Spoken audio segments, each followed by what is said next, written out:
أعوذ بالله من الشيطان الرجيم. ومن آياته أن خلق لكم من أنفسكم أزواجا لتسكنوا إليها وجعل بينكم مودة ورحمة إن في ذلك لآيات لقوم يتفكرون.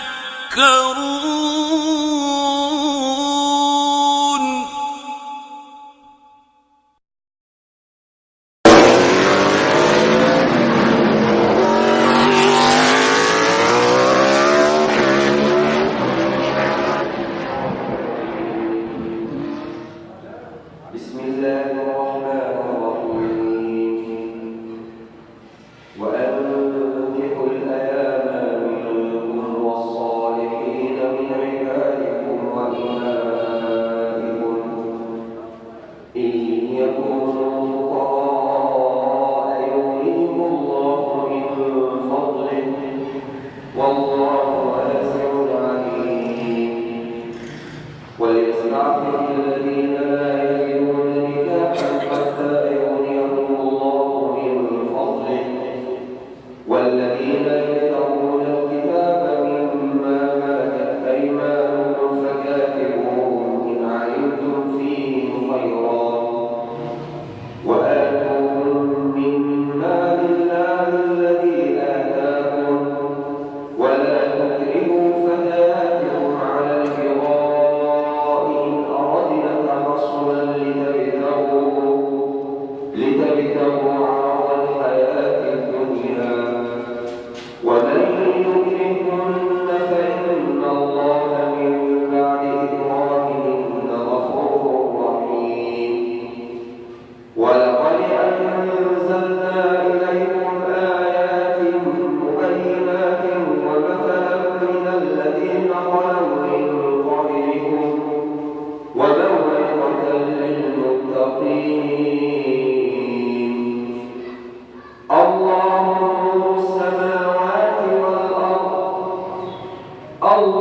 نور السماوات والأرض مثل نوره كمشكاة فيها المصباح في زجاجة الزجاجة كأنها كوكب دري يوقد من شجرة مباركة زيتونة لا شرقية ولا غربية يكاد زيتها يضيء ولو لم يمسسه نار نور على نور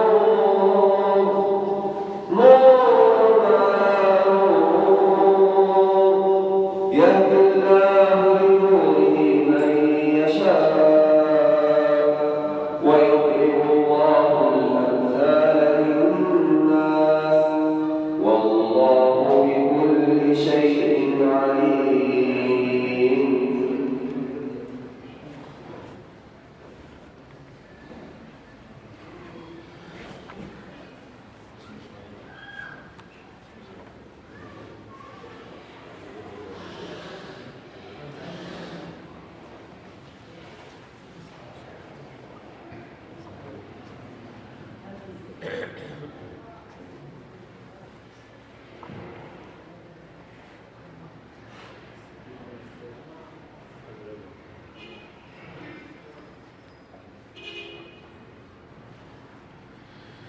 الحمد لله الذي من علينا بنعمة الإسلام وكفى بها نعمة.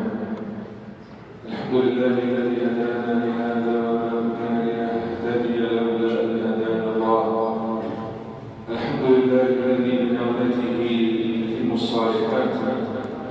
الحمد لله رب العالمين نحمده ونستعينه ونستهديه ونستغفره ونعوذ بالله تعالى من شرور أنفسنا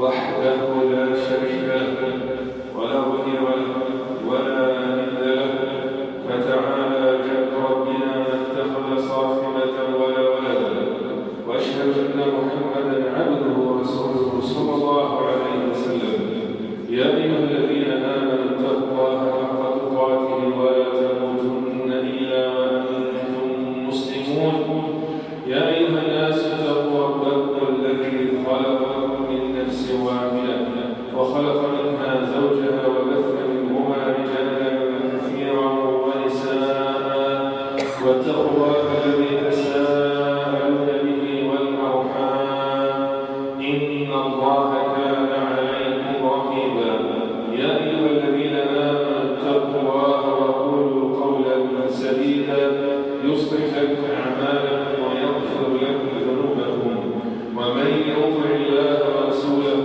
فقد فاز فوزا عظيما ما بعد فان اصدق الحديث كتاب الله وخير الهدي هدي محمد صلى الله عليه وسلم وشر الامور محدثاتها وكل محدثه بدعه وكل بدعه ضلاله وكل ضلاله في النار. احبابي في الله، في هذا اليوم المبارك يوم الجمعه يوم عيد المسلمين، هذا اليوم الذي هو خير يوم طلعت عليه الشمس، هذا اليوم المبارك اخواني، في هذه الساعه المباركه في هذا المكان الطيب المبارك بيت الله تبارك وتعالى، انما نزف اليكم بشرى طيبه، بدايه حياه طيبه وعقد شرعي جديد بين زوجين، نسال الله تبارك وتعالى ان يبارك لهما وان يبارك عليهما وان يجمع بينهما ويجمع على خير.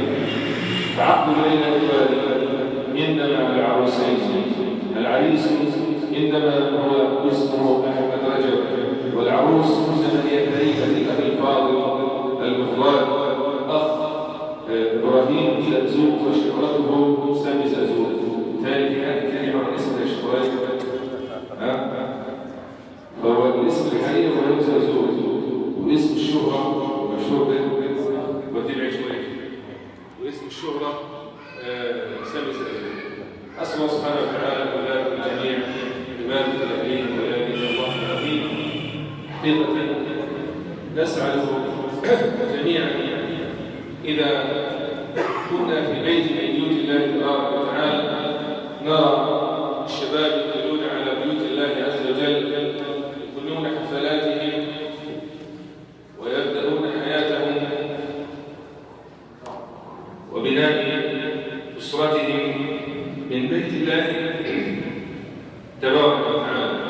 هذا أمر يسعد القلب ويدخل السرور علينا جميعا أن نرى الشباب يقبلوا على بيوت الله تبارك وتعالى، خاصة إذا كان الأمر عن عقيدة. هذا في هذه الآية ربما يكون قليلا، أن الإنسان إنما يقيم حفله وفرحه في بيت الله تبارك وتعالى إنما استنادا إلى قول الله تبارك وتعالى: قل بفضل الله وبرحمته فبذلك فليفرحوا هو خير مما يجمعون. إنما فرح الإنسان بشرع الله تبارك وتعالى، فرح الإنسان بطاعة الله عز وجل، فرح الإنسان أن يكون في رضا الله عز وجل. هذا هو الفرح الحقيقي إخواني.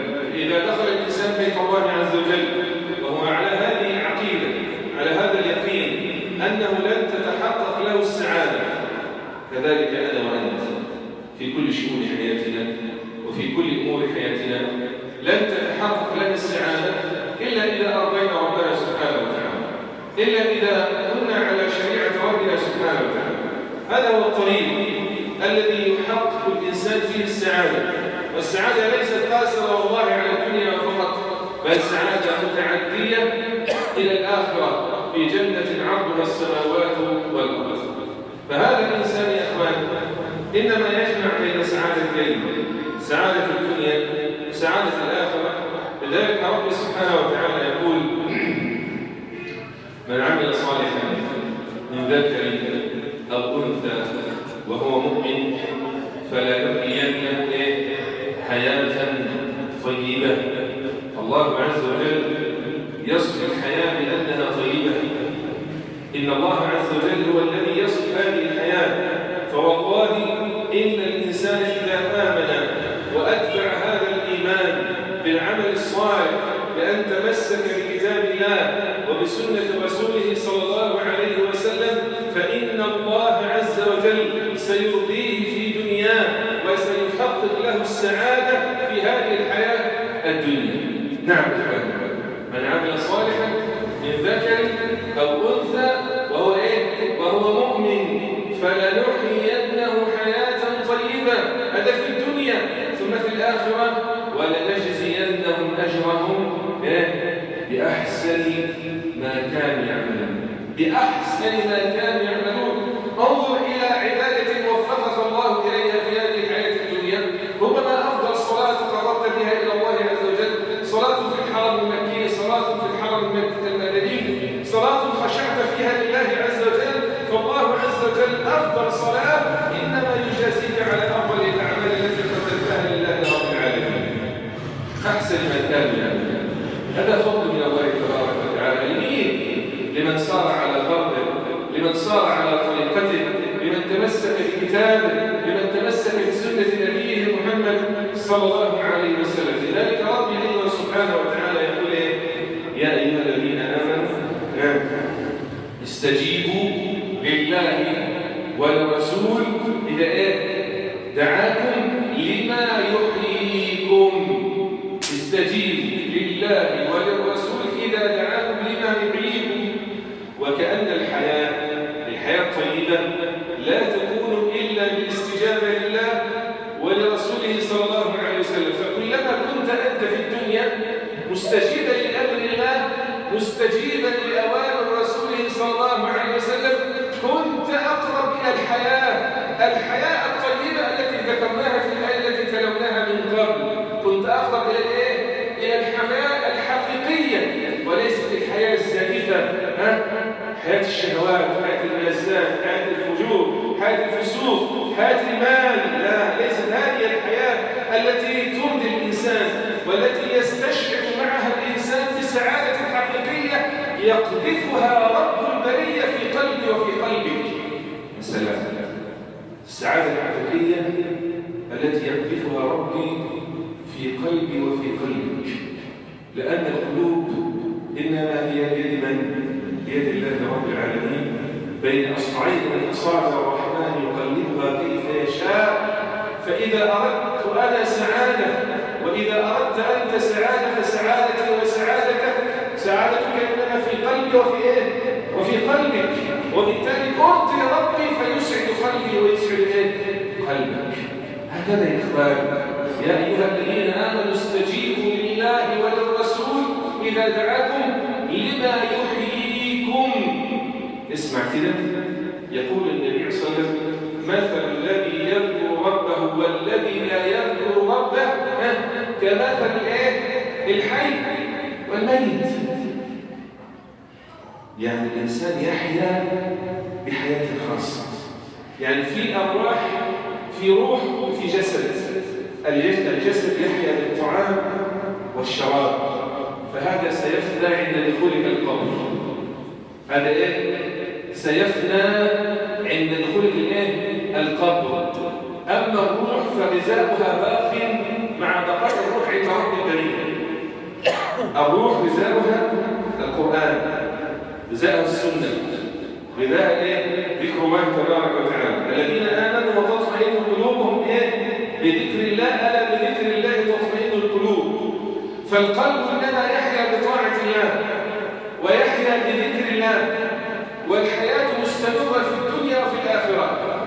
حياة القلب وحياة الروح لا تتوقف عند انتهاء الدنيا، إنما الذي يتوقف عند انتهاء الدنيا حياة البدن الذي غذاؤه الطعام والشراب والشهوة.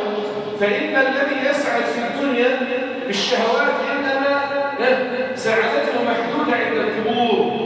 أما الذي يحيي قلبه بذكر الله وطاعة الله تبارك وتعالى فسعادته وسعادته ممتدة بعد مماته عند رب البرية. لماذا؟ لأنه يغذي الروح التي تحيا في الدنيا بذكر الله وطاعة الله وتحيا معه في قبره إلى أن يلقى الله تعالى يا أيها الذين آمنوا استجيبوا لله والرسول إذا دعاكم لما يحييكم. فحقيقة يا إخوة الإنسان يسعد إنما مع الله عز وجل وبالله ومع رسول الله صلى الله عليه وسلم وبسنة رسوله صلى الله عليه وسلم. وتخيل الإنسان الذي هو طاعة الله عز وجل، وتخيل الإنسان الذي يداوم على صلاة الجماعة، وتخيل الإنسان الذي يداوم على صلاة الفجر. يا سلام يا سلام على هذا الشعور الطيب الذي يدخل في قلب الإنسان الذي يحافظ على صلاة الفجر. والله يا إخوان هذه حياة وهذه سعادة لا يستشعرها إلا الذي يحافظ على على عبادة كعبادة صلاة الفجر. تجده مطمئن النفس منشرح الصدر، تجد أن الله يفتح عليه من بركات من السماء والأرض لا يعلمها إلا هذا الرجل الذي يواظب على عبادة مثل هذه العبادة. نعم هذا أمر طيب. إذا في السعادة يا إخوان إنما هي مرتبطة بطاعة الله تبارك وتعالى وطاعة رسوله صلى الله عليه وسلم. قل بفضل الله وبرحمته فبذلك فليفرحوا هو خير مما يجمعون.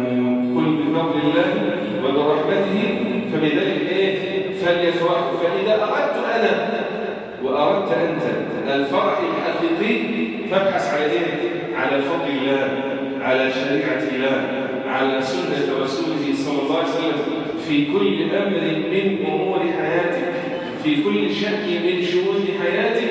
فوالله ثم والله إن الله عز وجل سيوفر لك السعادة في الدنيا وسيضمن لك السعادة في الآخرة.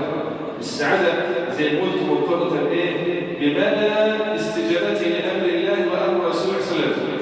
لذلك اسمع كده في الدنيا ومن يتق الله يجعل له مخرجا ويرزقه من حيث لا يحتسب.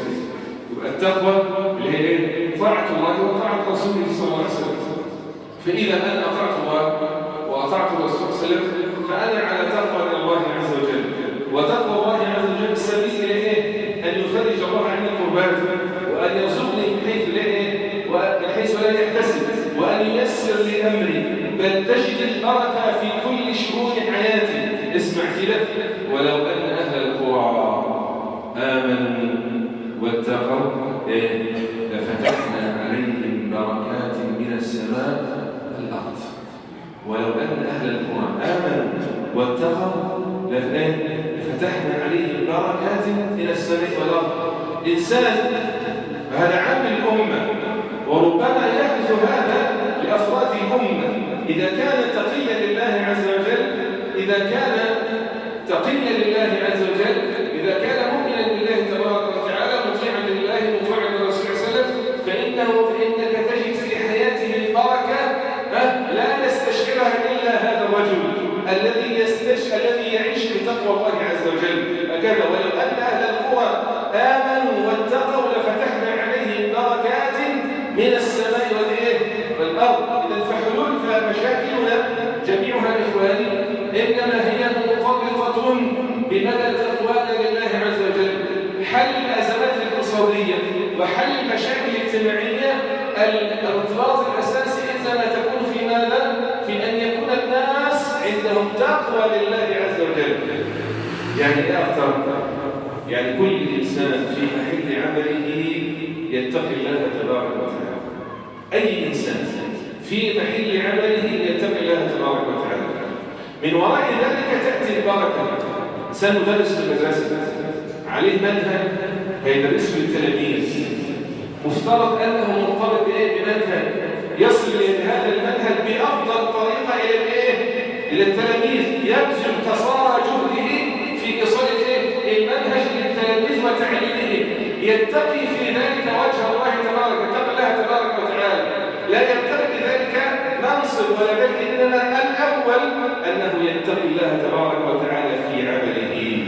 لا يتقي أن يأتيه الأطفال أو التلاميذ أو الطلبة إلى بيت يعطونهم دروس، لا، ليس هذا عنده ولا في مقصده، إنما الأساس عنده أن يدرس هذا المنهج على وجه يرضي الله تبارك وتعالى. فإذا قاد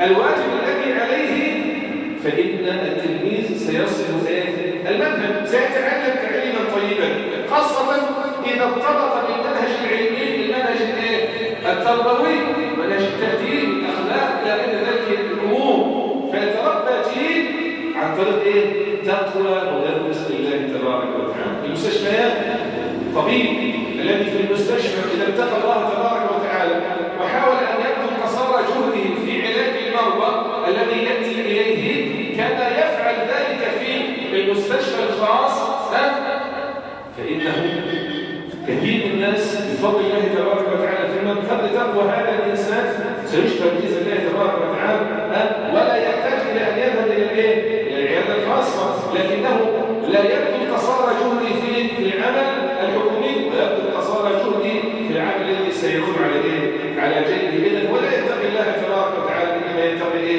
ما يدخل إلى جيبه. المهندس اللي هو يقيم العمارات والإنشاءات ولذلك هذا الإنسان لأنه اتقى الله تبارك وتعالى ما استلم ولا وقع على شيء يصف أنه على الوجه الأكمل. لماذا؟ لأنه يتقي الله تبارك وتعالى، فيرى الأمر البناء أو الإنشاءات لا يمضي عليه إلا ولا يوقع عليه إلا أن كانت مطابقة للمواصفات التي وضعت من أجل هذا الإنشاء وتجديد هذا البناء. إذا فسبيل إلى الحفاظ على المنشآت المسلمة. وهكذا كل إنسان في مكانه لو أنه اتقى الله تبارك وتعالى لرأيت البركة حلت عند جميع الناس. إنسان لو اتقى الله في صنعته سيدخل من صنعته وسيربح. الفلاح لو أنه زرع الأرض زراعة طيبة على حسب ما يرضي ربه سبحانه وتعالى، هذا سيكون فيه صحة للمسلمين، فيه طعام وإطعام للمسلمين. النهارده تجيب الخيار تحطه في الثلاجة ما تعرفش ايه اللي بيحصل له، يتبدد في الثلاجة. ايه اللي بيحصل للخيار بالظبط؟ ليه؟ هو الشارك كباوي والشمالك لغايه هو النهارده وبعدين يديله كباوي ثاني يوم كده.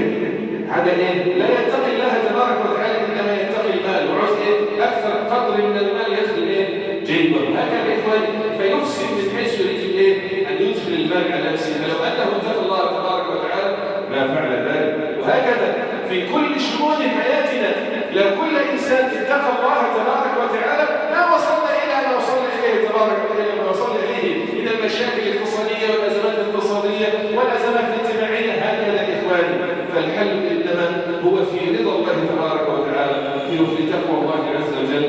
ولو ان اهل القرى امنوا واتقوا لفتحنا عليهم بركات من السماء والارض.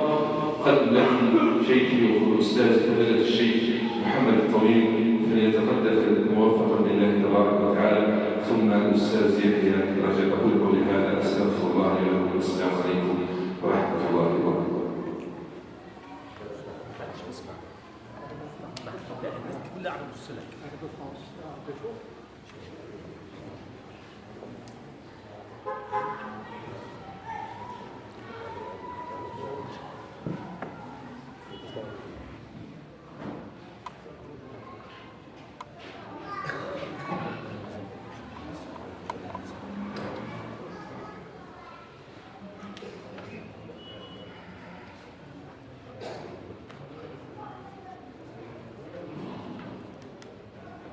إن الحمد لله نحمده ونستعينه ونستهديه ونستغفره ونعوذ بالله من شرور أنفسنا ومن سيئات أعمالنا.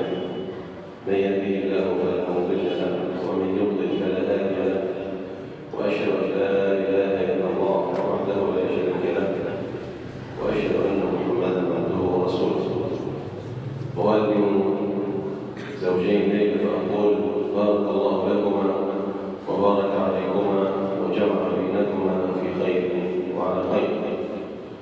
كما أهني أخي إبراهيم الشهير بسامي زرزوق على زواج ابنته عقد زواجها، ونسأل الله أن يتم لها بالخير ويعجل لها البناء إن شاء الله.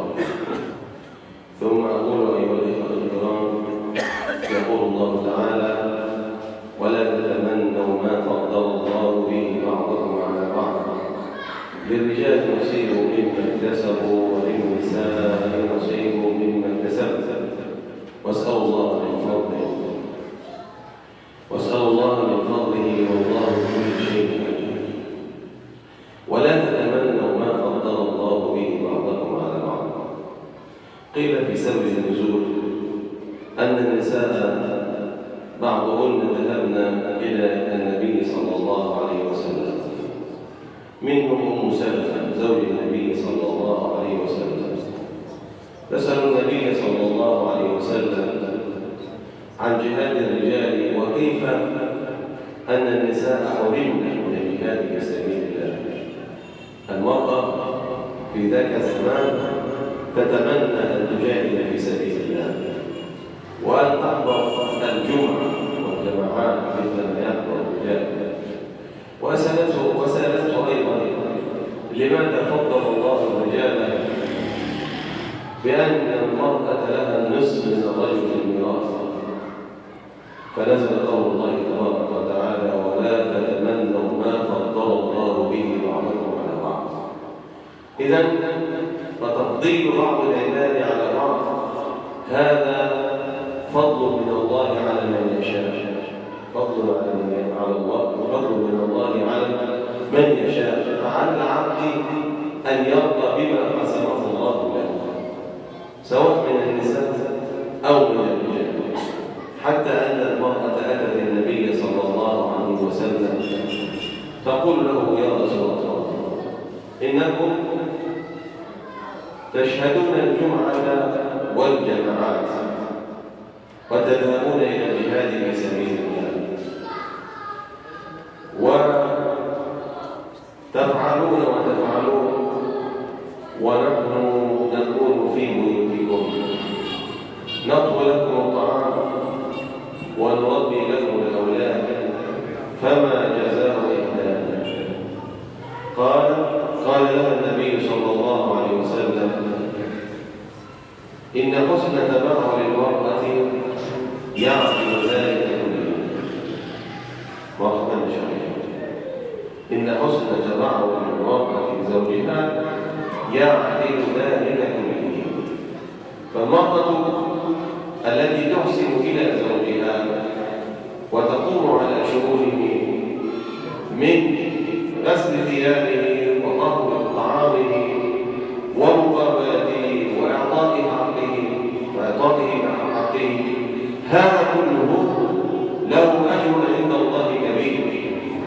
ولذلك لما أتت إحدى النساء إلى النبي صلى الله عليه وسلم وتسأله عن بعض الأحكام، فلما أرادت أن تصرف فسألها: أين أنت من زوجك؟ إيه اللي أنت عاملاه مع جوزك؟ قالت: لا آلو في خدمته، لا أقصر في خدمته. قال: اعلمي أنه جنة ونار. فالمرأة التي تقوم على شؤون زوجها لها أجر عظيم عند الله تبارك وتعالى، وهذا فضل الله يؤتيه من يشاء أيضا. فيمكن للرجل أن يكون في صلاة الجماعة والجمعة والجهاد، ولكن بنية المرأة الصالحة التي تكون في البيت تقوم على خدمته وخدمة أبنائه وتربيته، لها أجر أكبر من هذا الرجل الذي ذهب، لأن ذلك فضل الله يؤتيه من يشاء. وكذلك قال المفسرون: لا يتمنى أحد ما أعطى الله تبارك وتعالى لبعض خلقه من الفضل والنعمة المادية الدنيوية، فإن ذلك قد نهى الله تبارك وتعالى عنه. ولا يكون بينه وبين حديث النبي صلى الله عليه وسلم مفارقة، الحديث الذي قال: لا حسد إلا في اثنتين، رجل آتاه الله مالا فسلطه على هلكته، يعني أنفقه في سبيل الله، فرآه جاره فقال: ليتني أوتيت مثل فلان لما أوتي فلان فأفعل مثل ما يفعل. ورجل آتاه الله العلم أو القرآن فرآه جاره فقال: ليتني أوتيت مثل ما أوتي فلان فأفعل مثل ما يفعل. فهما في الأجر سواء، بالنية سواء. ليه؟ لأنه كان نيته لو أن معه المال يفعل مثل ما يفعل الغني،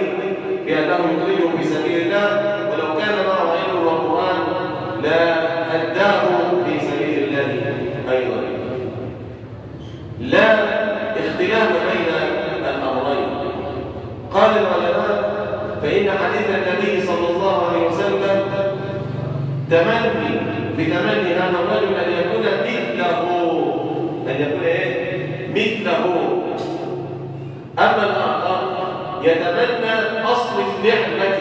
أصل إيه؟ أصل النعمة.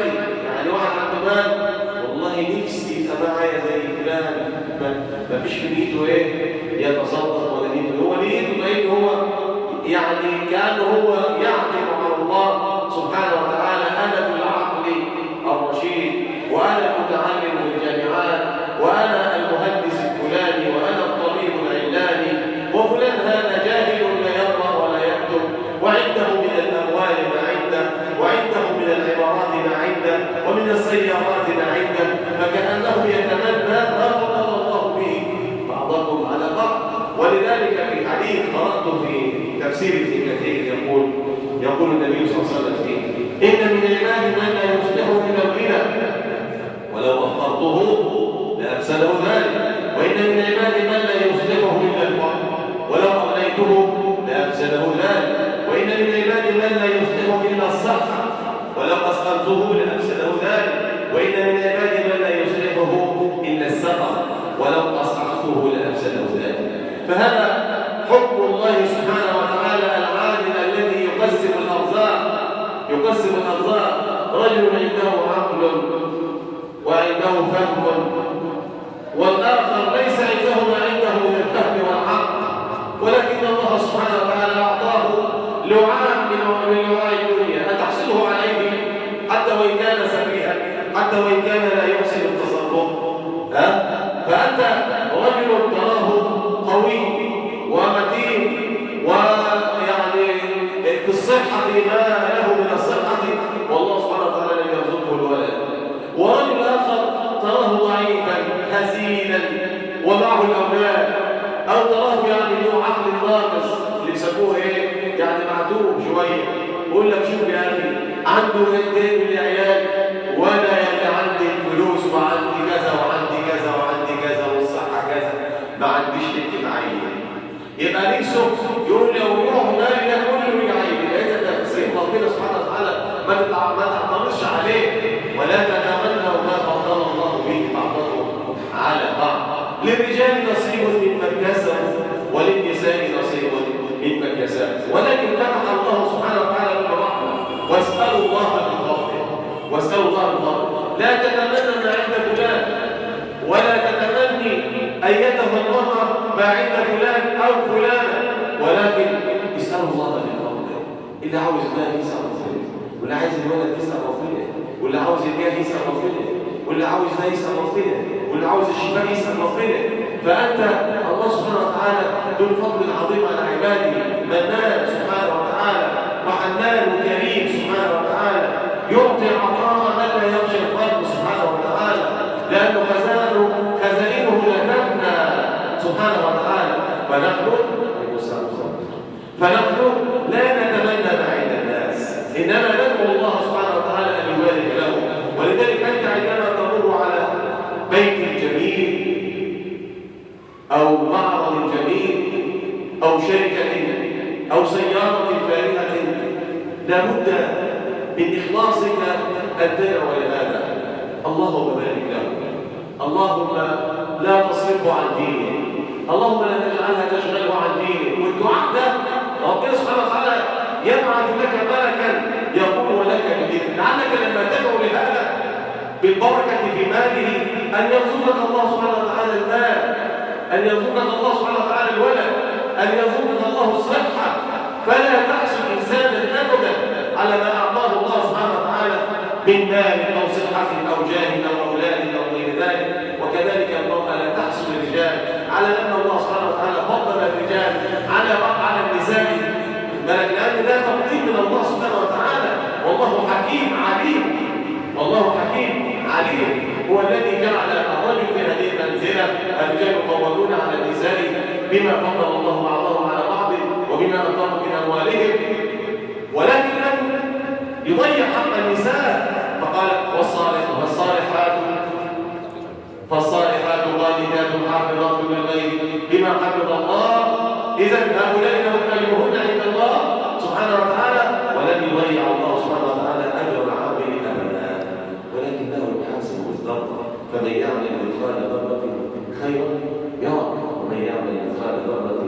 مشوه يرى هذه الآية أيها الإخوة الكرام لما قرأتها وجدت فيها الفائدة فأردت أن أوتيها لإخواني.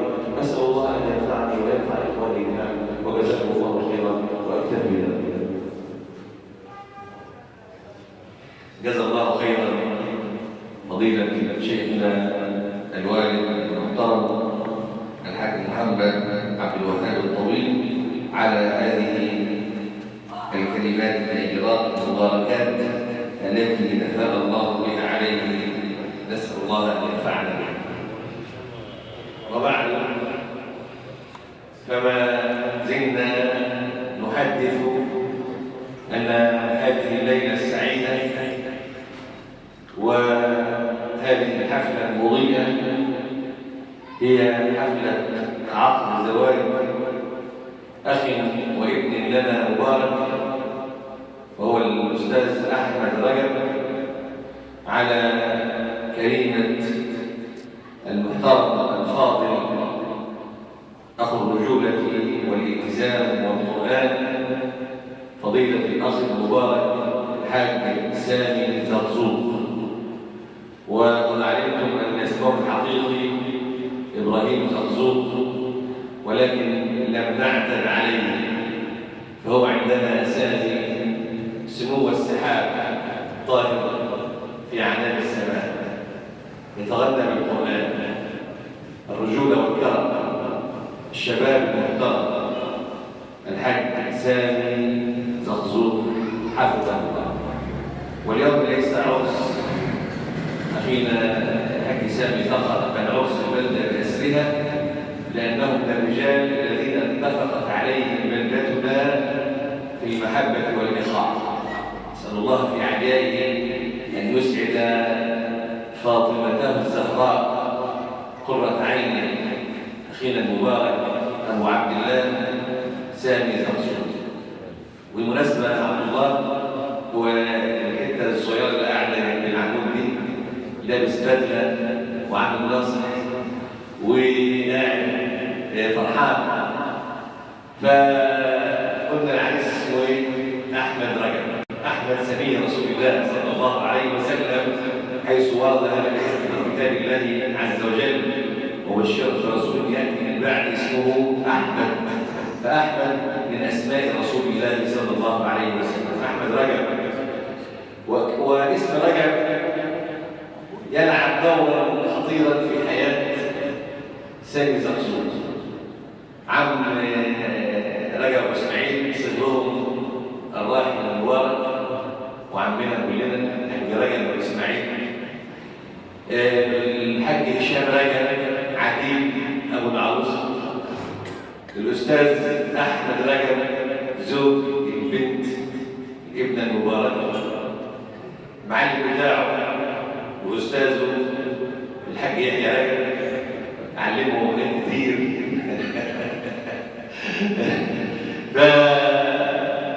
فاسم رجب يلعب دورا خطيرا في حياه الحاج سامي زرزوق، وخدمت بايه؟ عريس بنته احمد رجب. طيب ايه معنى رجب بقى؟ معلومه اضافيه قبل ان ننطلق في الكلمه. ايه معنى رجب؟ طبعا ما حدش عارف. رجب دي كلمه رائعه، معناها الدعامه. عارفين لما يطلع شجره لبلاب او شجره لوف يغرزوا لنا كده خشبه كده او سيخ او عود جامد نصرخ عليه؟ ده اسمه رجب.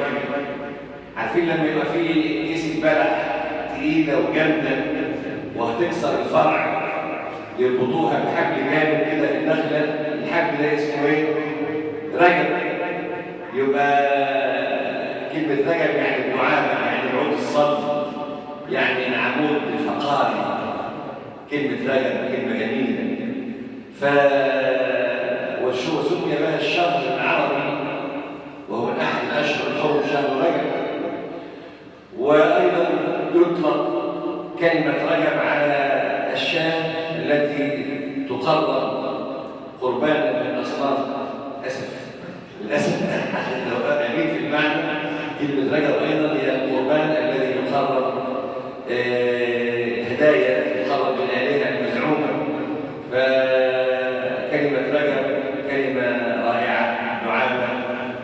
وهشام رجب جاوب. فهنيئا لأحمد رجب بعروسه المباركة كريمة آل زقزوق حفظهم الله. وآل زقزوق أسرة رائعة وعريقة، معلم محسن زقزوق والأستاذ الفاضل عادل زقزوق الذي أنار المسجد وجلس في آخره حتى تنبعث الأشعة والضياء من وجهه المبارك. وقلنا الأستاذ عادل والحاج محسن والحاج سامي والأخ علي زقزوق حفظه الله. فنسأل الله في أعيائه أن يبارك الجميع. الأخ علي زوج حفظه الله. استمعنا أنا بسأل أنت استمعنا ولا ما جاي من؟ لا، اختار واحدة من الاثنين. أنت سمعناه ولا رجباوي؟ واحدة من الاثنين. رجباوي يعني جاي. هو اسمه يعني نائب رجب، ولكن بيعتز بكل السماعنة. طبعا السماعنة بيلعبوا دور خطير في الحفلة النهارده، لأن السماعنة هي يعني إحداهن أم العروس. فلو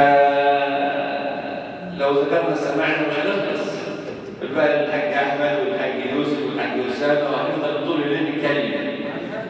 نعم؟ على الهامش يعني لهم 50% من العروس، بس اللي جايبه تغلب خدناها الحل.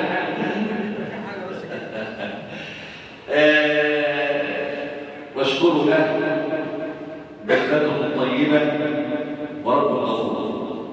بلدنا بلد طيب طبعا، أعني دمياط بلد النصارى وشطر والضواحي كلها بلاد طيبة صاهرت بعضها البعض، عائلات أغلب البعض شبكة نسيج رائع، بل مصر كلها نسيج رائع. فلان أمه صعيدية، وفلان أمه اسكندرانية، وفلان أبوه من الغربية، وفلان أبوه من الشرقية، الهناوي والأنطاوي والعافية، كله كتير، كله عائلات خشة بعض، مفيش مشكلة تقوم أبدا. العراق تيجي تلاقي لأن في أتراك وفي تركمان وفي شيعة وفي سنة، يعني مفيش منهم نسيج. إنما المصريين خشوا بعض شبكة رائعة، مفيش مشاكل، مفيش تفكك، وحدة رائعة زادها الله روعة فوق روعة الإسلام والإيمان والسنة. فأظن كفاية كده في المقدمة. نخش بقى على الموضوع. حديث رائع من مرويات الإمام مسلم بن الحجاج القشيري رحمه الله.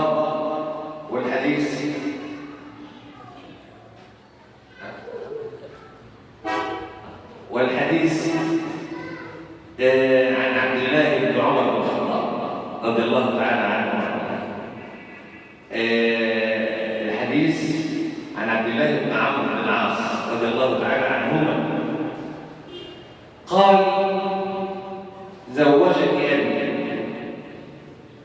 لما تسمع كلمة عبد الله بن عمرو بن العاص لازم تتعدل. عدل يا حبيبي، عدل.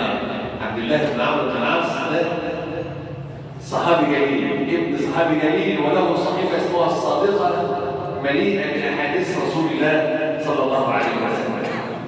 أعبد من أبيه. تخيل الابن هنا فاق أباه، أعبد من أبيه رضي الله تعالى عنه وارضاه.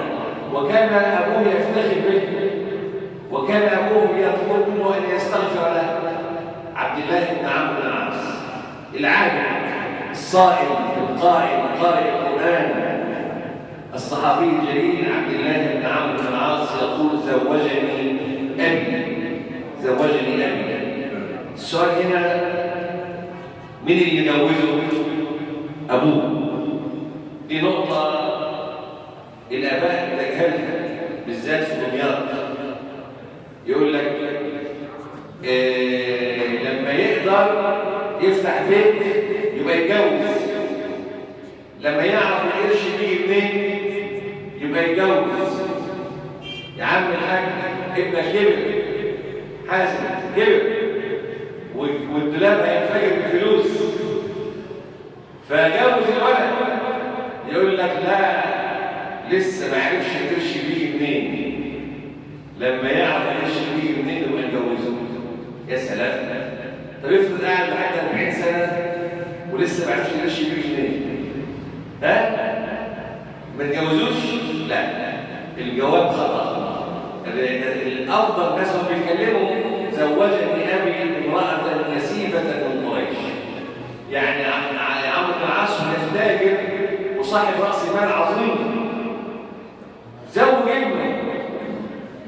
مش عيب أبدا إن الأب يجوز أولاده، ومن الجاهل إن ابنك يكبر ويبلغ الحلم ويعدي 25 و26 هيخش على 30 ولسه ما اتجوزش، واقف على كوبري الحرس ولا واقف على كوبري المعلمين ولا ميدان سرور وعمال عينيه زي غريحه جايه على البنات.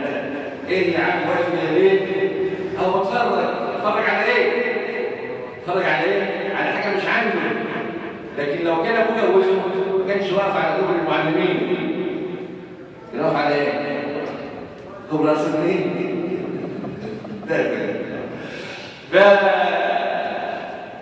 زوجني أبي امرأة نسيبة من قريش. هنا في مسألة ثانية جميلة رائعة، إن الإنسان يجوز ولاده لبيوت طيبة لم تشتهر بالرذيلة ولا النقيصة. واحد رايح مجوز ابنه من بيت كله مشاكل، من بيت فيه سمعة مش مظبوطة عليه السلام، فحصل مشاكل بعد كده. يقول له ما انت كنت عارف ان البيت كله مشاكل. لكن الانسان يتخير النسب المصهرة. فتش على بيت طيب تخطب ابنك منه، ولما يجي لك واحد من بيت طيب زي عريسنا النهارده الاستاذ احمد رجب جاي من بيت طيب نوافق عليه، انما العكس غير مسموح به. زوجني أبي امرأة نسيبة من قريش. ليه؟ البيوت الطيبة تخاف من العيب. البيوت الطيبة ما تعملش العمل الناقص ولا الرذيلة. فأنت مش شرط ما تقولش البيوت الغنية ولا البيوت أصحاب الأموال والمعارض والأساس والتجارات، لا. أقصد البيوت الطيبة صاحبة العراقة والسمعة والدين. زوجني أبي امرأة نسيبة من قريش. وتعلمون أن أعلى نسب القرشيين، ومنه النبي صلى الله عليه وسلم، ومنه السيدة خديجة، ومنه السيدة عائشة، ومنه السيدة زينب. مين ثاني؟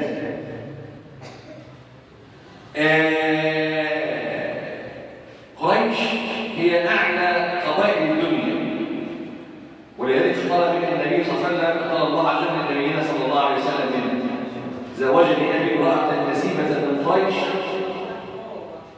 فلما أدخلت علي، الكلمة دي غريبة شوية، أدخلت علي. الواحد بيروح يجيب العروسة من عند أهلها ويقف شوية مع الجنب العربية لحد ما يجوها له، ولقوا ينشف لحد ما تركب العربية، ولقوا ينشف لحد ما تخش البيت.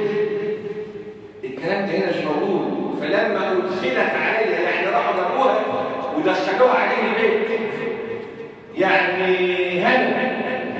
أما الواحد يبقى قاعد في البيت وفجأة الباب يخبط وتخش له إيه؟ عروسة. يا سلام، أشوفها لك. تبقى أنت قاعد كده وفتحوا الباب ودخلوا لك عروسة. فلما أدخلت عليها يعني عبد الله بن عمرو بن العاص العروسة ما راحش جابها في العربية ولا على الجبل، بل هو قاعد وجات له على الجاهز، جات له البيت على الجاهز. فلما أدخلت عليها جعلت لا أنحاش إليها، ما بقتش مرهوق عليها، ما بقتش يعني مش شحكت عليه على مذهب تاكل مننا بطه، لا ده قاعد تقيل قوي. ايه اللي متقله؟ فجعلت لا انحاش اليها من شده ما اجد به من قوه على العباده. كان عبد الله بن عمرو بن العاص قوي في بنيته، بطل ابن بطل، وكانت قوته دي متوجهه ايه؟ للعباده، للصيام. كان بيصوم يوميا، وكان بيقوم الليل ليليا، وكان بيقرأ القرآن ويختمه في أقل من 3 أيام، وكان قوي. وكان يقول مثلا دعني أستمتع بشبابي وقوتي. الوقت يقول لك إن الواحد احنا لسه احنا شباب، سيبنا احنا شباب، يقول يا ابني عيب المعاكسة، عيب الكلام في المحمول مع البنات، عيب الوقوف على التواصل والطرق، سيبنا احنا شباب. يقول له سيبني انا شاب، سيبني احنا شباب، سيبني اقوم الليل واصوم النهار واقرا القران. دعني استمتع بشبابي وقوتي في ايه؟ مش في الفرغه قله القيمه، لا، في القران والقيام والصيام. يقول فجعلت لا انحاش، يعني لا اذهب اليها من شده ما اجد به من قوه على العباده.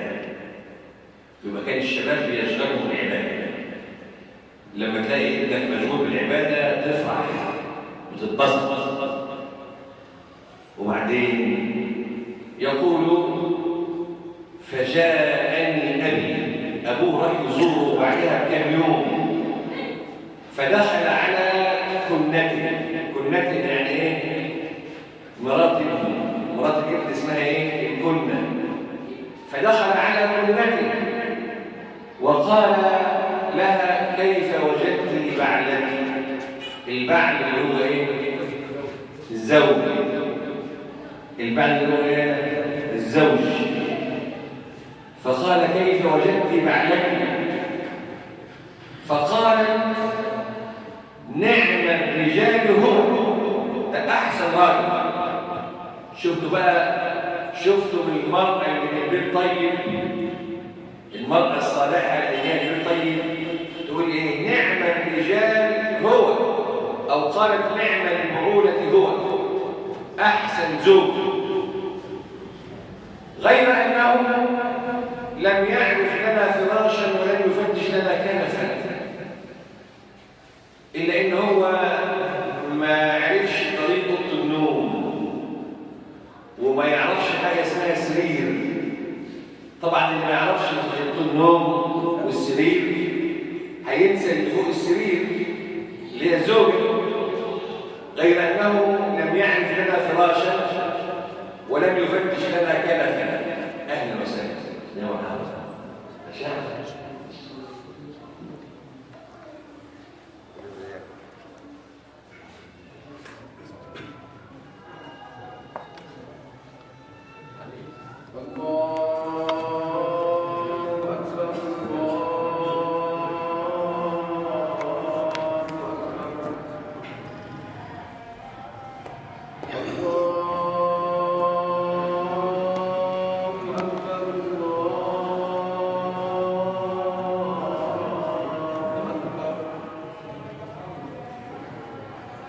أشهد أن لا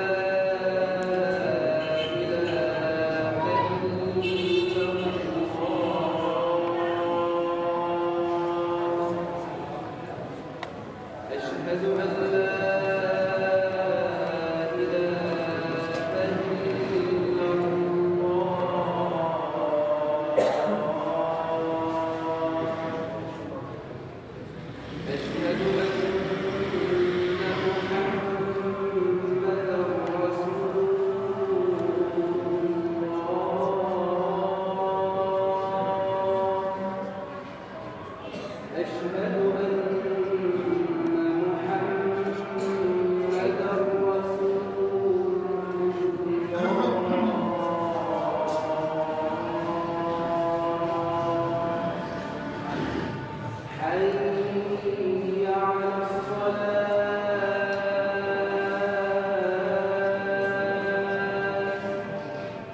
دخلت علي، يعني أدخلوا علي العروس ليلة الزفاف،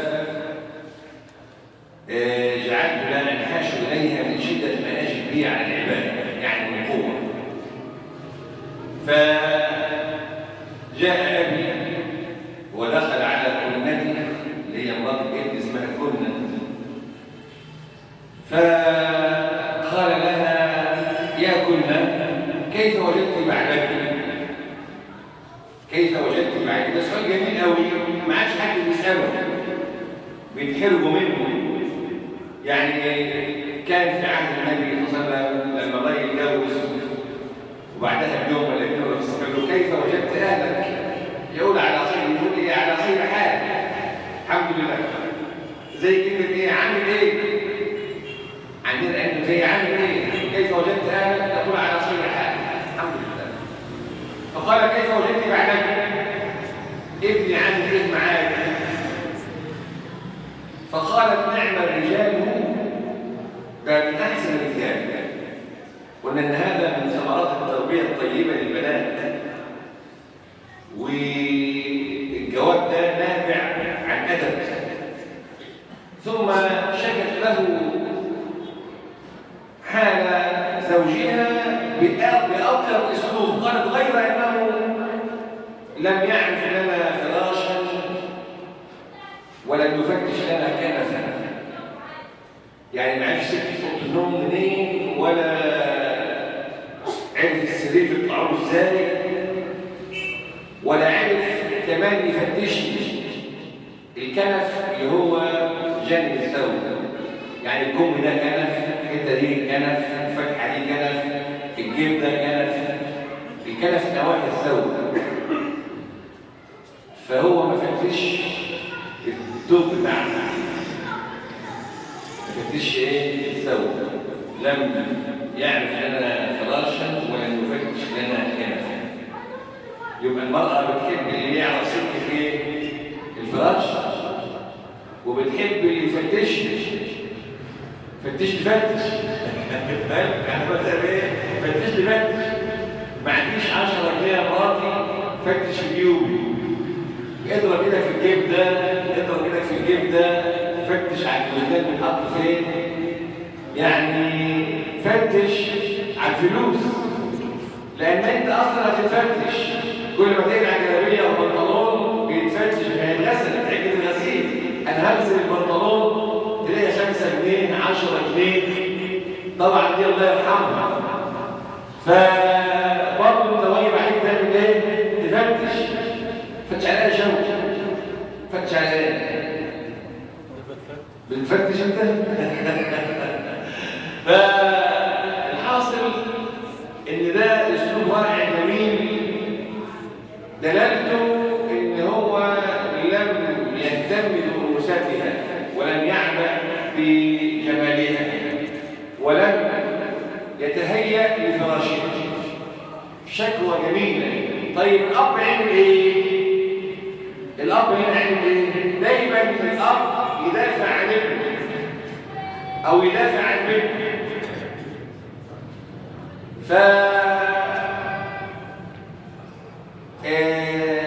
يقول عبد الله بن عمرو بن العاص فعذبني ابي وعضني بلسانه. فعذبني، قلنا العذبه او العزمه عض في الحصان. الحصان لما يعض بيكون مصاب بمرض السعال مسعود. الحصان اصلا ما بيعضش، ولكن لما يمرض مرض معين وعضك عضه بتطلع باللحم او العظم، واخد بالك؟ يعني لما الحصان يعضك تبقى هي العضه. شوف بالك. يقول فعذبني ابي وعضني بلسانه، يعني قال لي كلام زي عض الحصان، في كلام يوجع. وقال بك وبك، يعني يجيلك بيحط عليك زوجتك امرأة نسيبة من قريش ثم تعضلها، يعني هتاخدها جنبك وتعطلها جنبك. شوف لها شغل يا اخي. فزوجتك امرأة نسيبة من قريش ثم تعضلها تعطلها يا أهل وسهلا.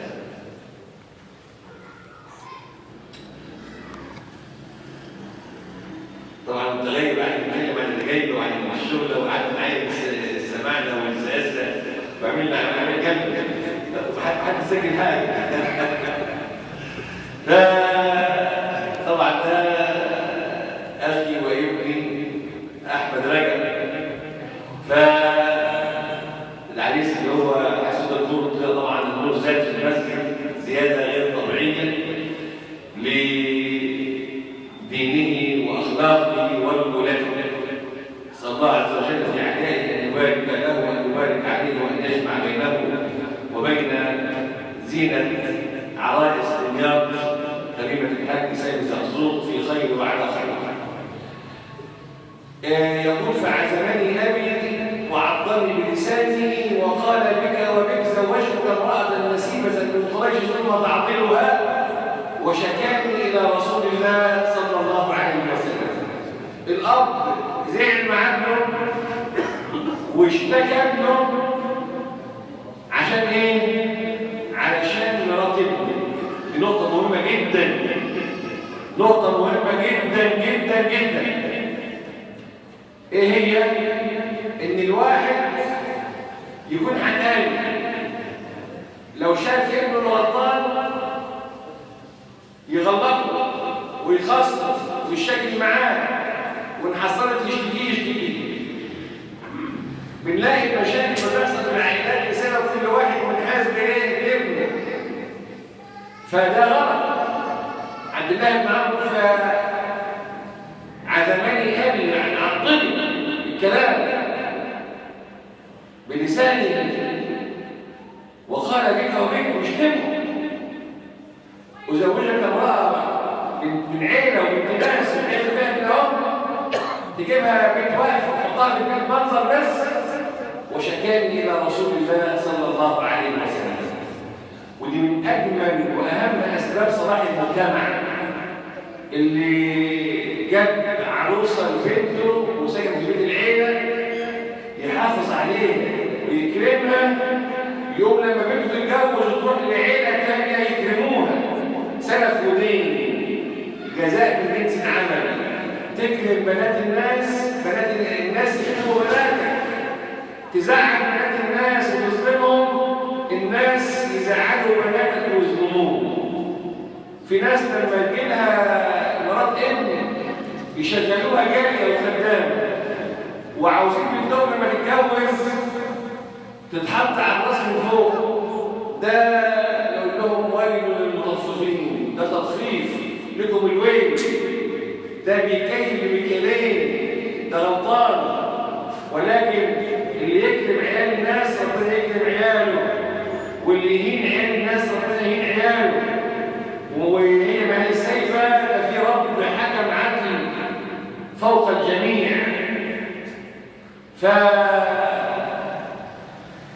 معايا ماهر جعفر الشحات قاعدين ورا عندنا اميره ورا تقدمهم شويه.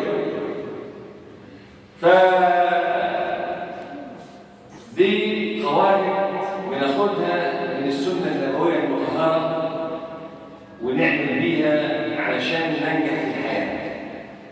طبعا كده طولت عليكم وما عادش فاضل الا المصارخه. وطبعا خدوا واحد من النبي عليه السلام النبي قال له انا رسول الله، يعني انا خير خلق الله، انا خير عبد الله تبارك وتعالى.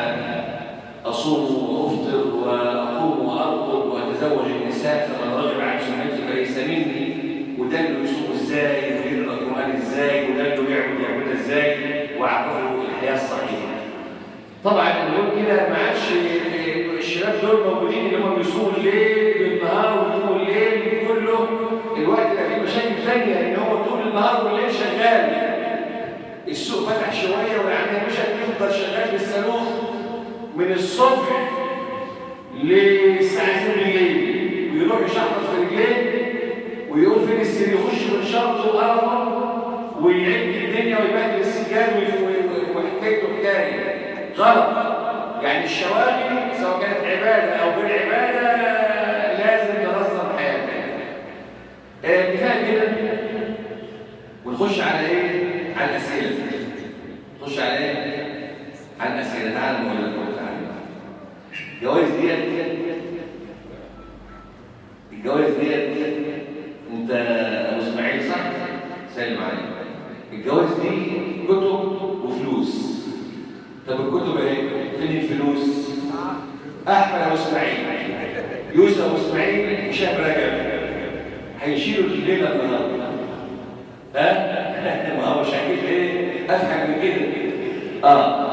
ابو اسماعيل احمد من شده قرابته وحفاظه على النسب هيقوم ب 10 جنيه. يوسف شرطه عشان اخويا هيكون 5 جنيه علشان خاطر يعني اخويا. وبعدين انا جاي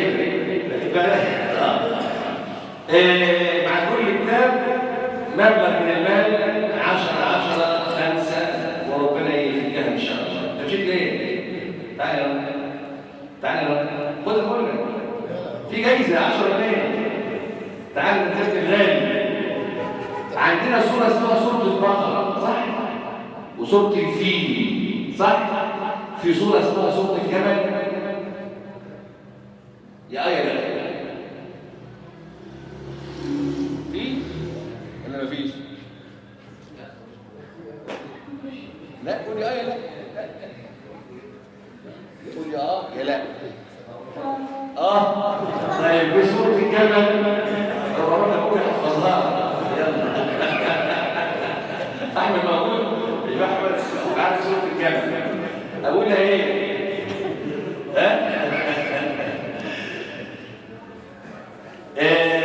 سؤال للأطفال علشان إيه يهتموا بحفظ الصور.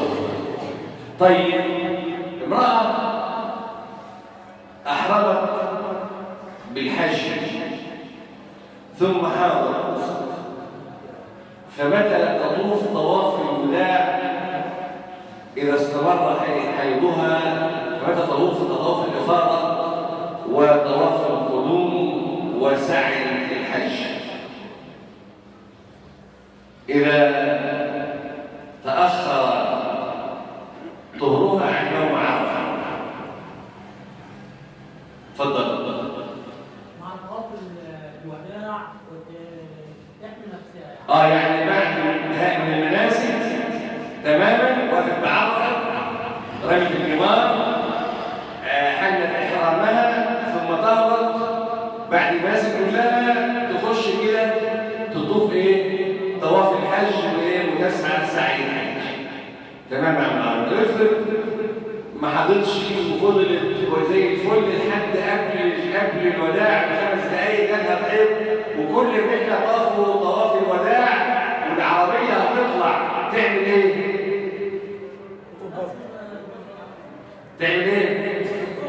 تطوف وهي حاجه. ده مش طالع اهو. الطياره ماشيه ما تطوفش. مين يعرف؟ واحد دول مكانها؟ لا مفيش مكانها للطواف. تطوف يا شيخ. تطوف في حاجه؟ تلعب خطه كده وتطوف. لا يسقط. ايوه كده الجواب الصح. يسقط عنها طواف الوداع.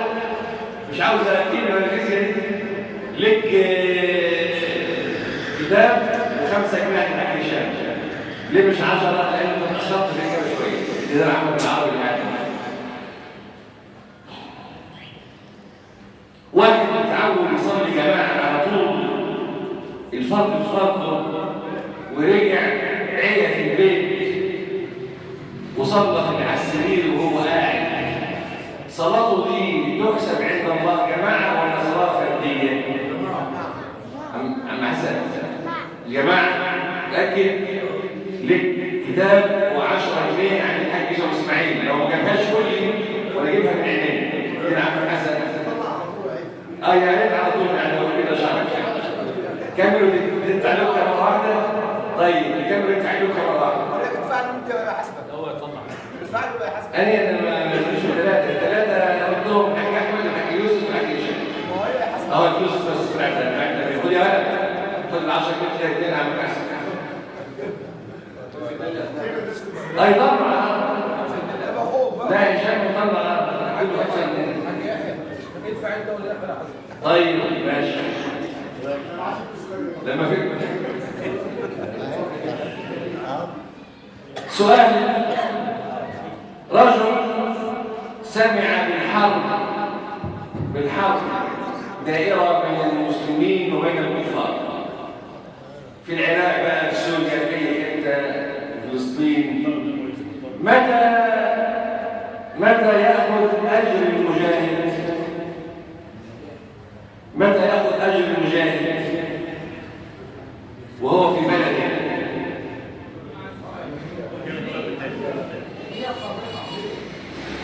إلى رافض النية الصادقة. معك دليل؟ لأن احنا ما نتفرجش على الجهاد إلا لما معك دليل على إن ليه أجر بالنية؟ أيوه. لو مات على سبيله ولو حسبه نفسه. قول.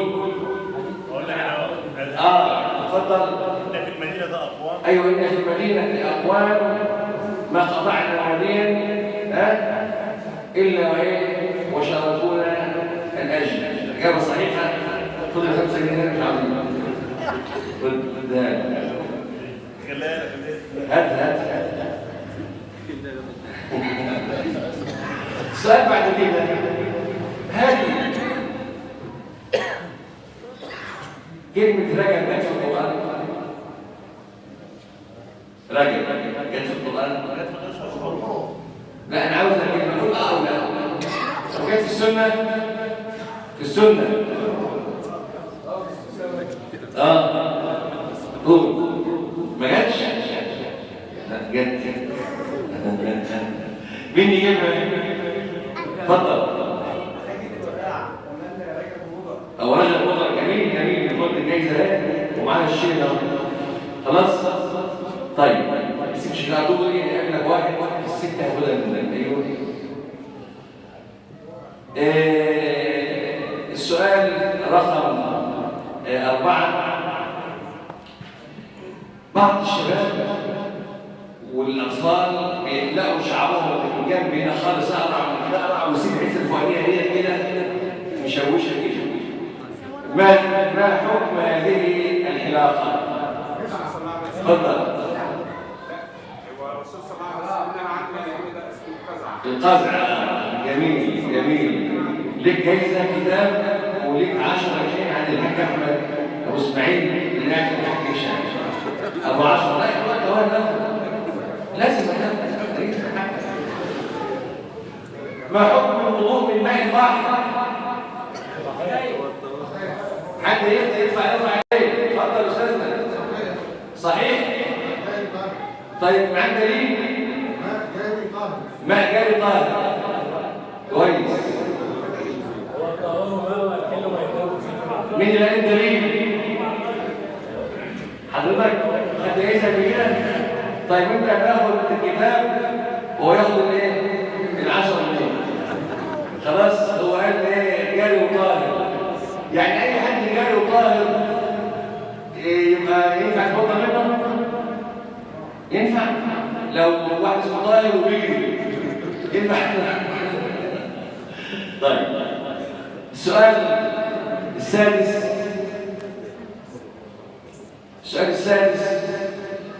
ما قيمة زكاة أرض زراعية تروى بالراحة؟ وبالأداء العشر. لكن اللي هي بتروى تقريبا بماء المطر. بتروى بماء المطر تقريبا العشر. ما هي الراحة سواء مطر أو المياه الجارية ده اسمها الراحة. فليه كام العشر؟ الإجابة صحيحة، بس عشان يعني غلطت في معنى الراحة تاخد الجايزة بس الكتاب بس. الإجابة صحيحة. شطر تفوقها على لغة النصارى بصراحة. النهارده النصارى أكلين مكتومة وشطر ما شاء الله أكلين بوري وروائين قوي. طيب في بعض ناس لما بيجي لها السمك لازم تتبعه. تذبحه؟ لا لا لا تذبحه أول. ما حكم ذبح الأسماك؟ الجائز؟ هو يجوز ذبحه، بس ما احناش مأمورين بذبحه. لكن في بعض الأسماك بتبقى كبيرة وفيها دماء غزيرة فبيسبحوها عشان يخلصوا من الدماء، وعشان يحاولوا يطبخوها قبل يدخلوها النار وتكون ماتت يعني مش حية وتتعذب، فيجوز ذبحها مع أنه يجوز أكلها بدون ذبح. ماشي؟ طيب قول لي بقى أنت حكم الذبح إيه؟ يعني واحد يقول لك انت بتذبح، يقول له ابوك اذن لك، لازم ابوك يأذن لك؟ نعم بالرصة. نعم يعني لو واحد صغير السن ممكن ياخد. لا دي بدعه دمياطيه ان يقول لك اللي بيذبح لازم ابوه يأذن له. ابوه يأذن له ليه؟ هل هي لقيتها في القرآن ولا في السنة؟ لازم السكينة بقى مسامير، يعني واحد لو ذبح بسكينة من غير مسامير ما يبقاش ذبح جايز. بدع دمياطية بتسمعها، بدع غلط، بدع منكرة. لأبوك أذن لك ما أذنلكش اذبح، فيها سكينة فيها مسامير، فيها 3 فيها 4 فيها مسمار واحد اذبح، ما بقاش مسامير خالص اذبح. كل هذه الأمور أمور جائزة وليس فيها شيء.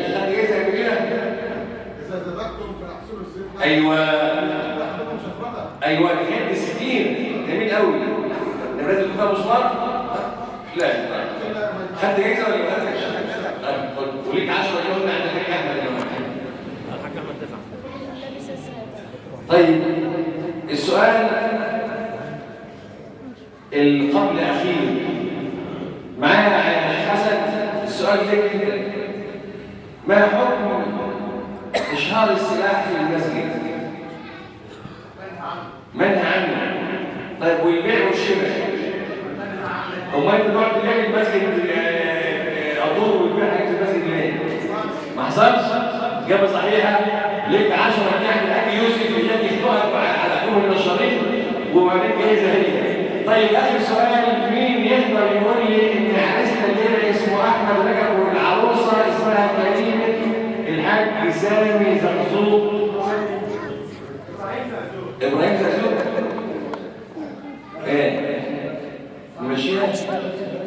ماشيه. طيب ليك انت احمد رجب بس ما انتش العريس. ليك 5 جنيه عند ابوك هشام وليك كتاب راحت والكتاب اهو والبجنه. طبعا الحاج عبد العال وصل بس متاخر والوقت انتهى، هنعتذر بقى وبنحب نسمعه. وطابت لياليكم بالخيرات وجعل الله تبارك وتعالى الانس جليسكم والفرحه حليفتكم، واسال الله في عليائه ان يبارك الزوجين وان يبارك عليهما وان يجمع بينهما في خير. اللهم صب عليهما الخير صبا صبا ولا تجعل عيشهما كدا.